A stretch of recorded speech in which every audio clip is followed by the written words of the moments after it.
まもなく戦闘エリアに到達。順次出撃、お願いします。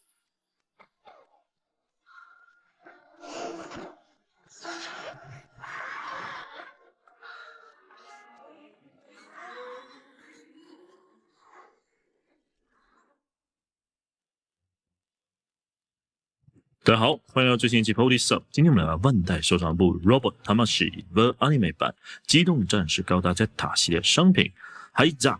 高扎古。与该系列主打丰富配件卖点保持一致，本品除了机体之外，大量附属了武装配件与特效件。一年战争终结后，溃败的疾风军 MS 技术团队被联邦军于阿纳海姆电子公司接收，被誉为 MS 代名词的 MS-06F 扎古二系列，由于其高泛用性与可靠性，在联邦军的内心留下不可磨灭的印象。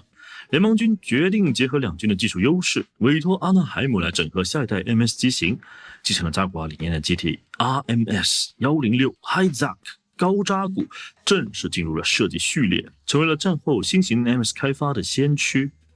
与扎古二相比，高扎古成功地解决了强化装甲之后与配重的矛盾。减重后既可以载入更多推进剂，同时优化了全身喷射器的消耗性能，显著地提高了机动性与续航性。机体核心躯干部位采用了新开发的轻量大功率发动机，大型化了背包设计，配合两侧冷却用散热板，为机体的稳定性保驾护航。高扎古摄影器应用的是光学末端单眼，单眼轨道上设有两组树形装甲，头部左右配有动力管，在构造和机能上几乎和扎古二没有区别，但是各部件都采用联邦军当时最先进的技术规格。头部内藏有无阶段方位天线，单眼的收缩角度是280度。为了狙击瞄准，单眼内藏高精度聚焦仪器，配合全身辅助用传感器。高扎古的锁敌与成像能力远超一年战争大部分机型。作为定位次世代量产型 MS， 高扎古的驾驶舱是初次采用全天舟萤幕与线性座椅，可是毕竟是第二世代驾驶舱早期试座型的尝试，驾驶舱不是球形，而是类椭圆形的轮廓。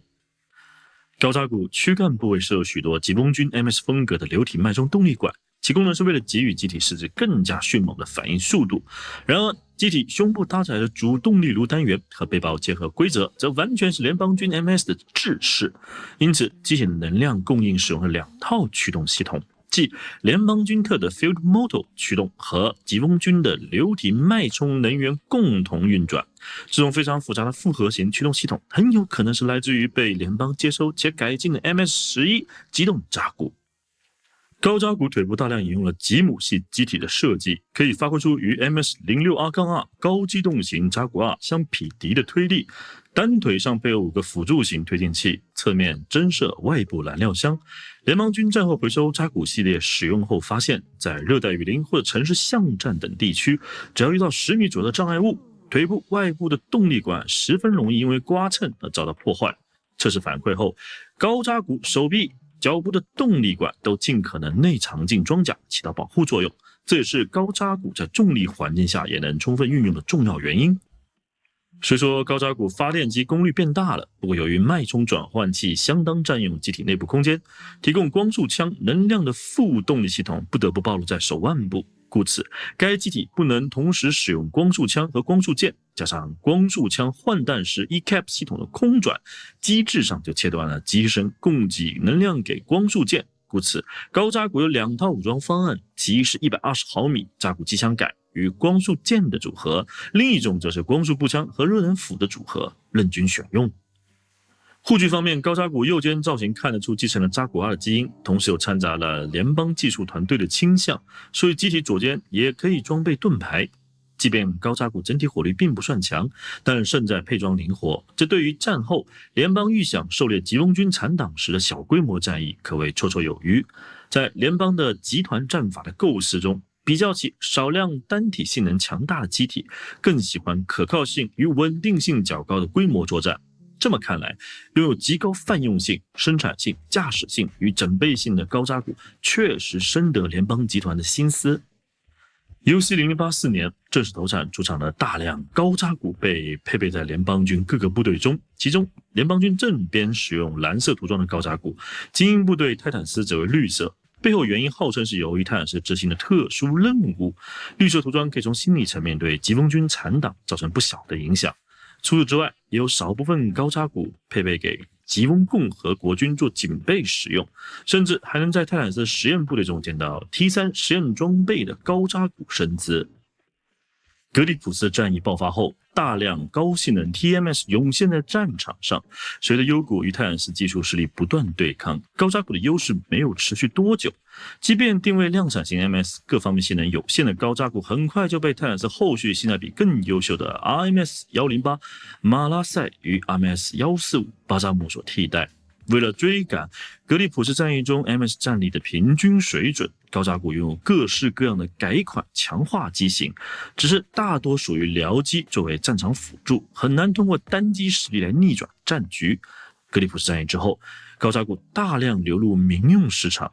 乃至在 UC0093 年，在殖民星地带还常常有目击者见到高扎古的掠影。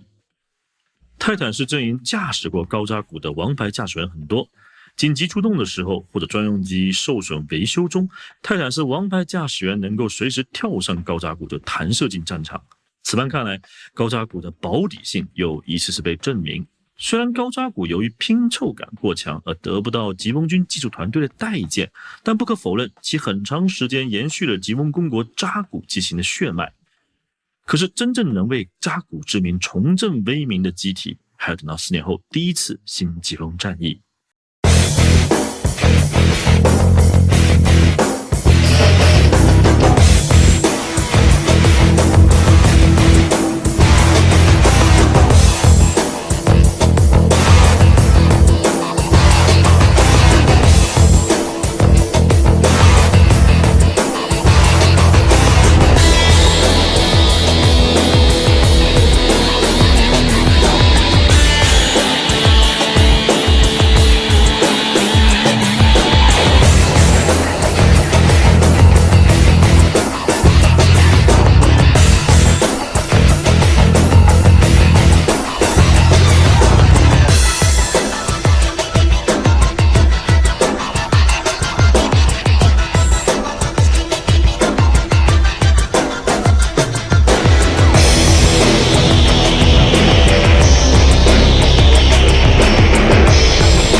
实际上手把玩高扎古的把玩体验，不知道是不是产品团队刻意为之，还是纯属巧合，确实有种该产品线1年战争时期双方 MS 融合的手感。先说外观，纵横对比，市面上找不到比本品更加还原 TV 版动画中高扎古的造型，机体全身带这种动画中独有的时代风味，无论比例配色还是替换手型都特别对味，加上高扎古的商品近年本来就少，这款高扎古绝对纯正本格。再看武装配件，高扎古丰富多彩的武装方案，允许各位玩家挑选自己喜爱的战斗风格，2把射击主武器，2把白刃战武器，1副外挂武器，搭配标准化的特效剑与若干弹匣挂件，高扎古足以应对剧中各式各样的名场面。只是我们现在也知道，万代收藏部还是留了一手，今年10月份即将发售的联邦军常规编制的蓝色高扎古上，竟然还追加了武器特效件。同理于黑白马克兔的追加做法，没有一步到位，还是有点小不爽。三说把玩，除却外挂装备一定程度限制了可动范围，可动反馈竟然比马克兔、里格迪亚斯还要好，出乎意料。本来以为外露的动力管怎么也得牵扯转动范围，没想到阿魂团队成功克服了这道枷锁。关节泵材料不松不紧不失支撑力的阻尼调教，采用了马克兔联邦制式的外拉蝴蝶间关节设计，全身视觉重心参考了疾风系 MS 的潜力。奇妙的是，一眼过去一体性平衡感绝佳，对于一身装甲武装的高扎古来说，好看又好玩。既然如此夸赞可动，就让我们来看看本款高扎古可动有多好。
机体身高，头顶处约摸6寸半，背包最高端接近7寸。与同系列产品扎古 FZ 与龙卷大魔震爆型积木对比，与同系列产品高达 Mark II 里克迪亚斯对比，与 MG 版高扎古 MIA 版联邦军式样涂装高扎古对比。总结起来，高扎古与之前高达 Zeta 系列 Mark II 以及里克迪亚斯比较起来，最大的进步就是关节阻尼的优化。虽然使用的关节设计都差不多，可是阻尼的手感有着明显的进步，使得把玩乐趣进一步提升。少有的机体、惊喜的可动、亮丽的上色、多选的配装，这4点构成了我在把玩时的正面体验。好在万代对量产机用性是他们家传统，假如价格好的话，真适合成军。不出意外，联邦正边高扎古应该也会入手，因为那点配件不得不承认是醋和饺子的关系。最近伴随着本系列百事和阿西玛的高价定位公布，越来越玩不起日系玩具了，只好努力去做牛马挣钱去喽。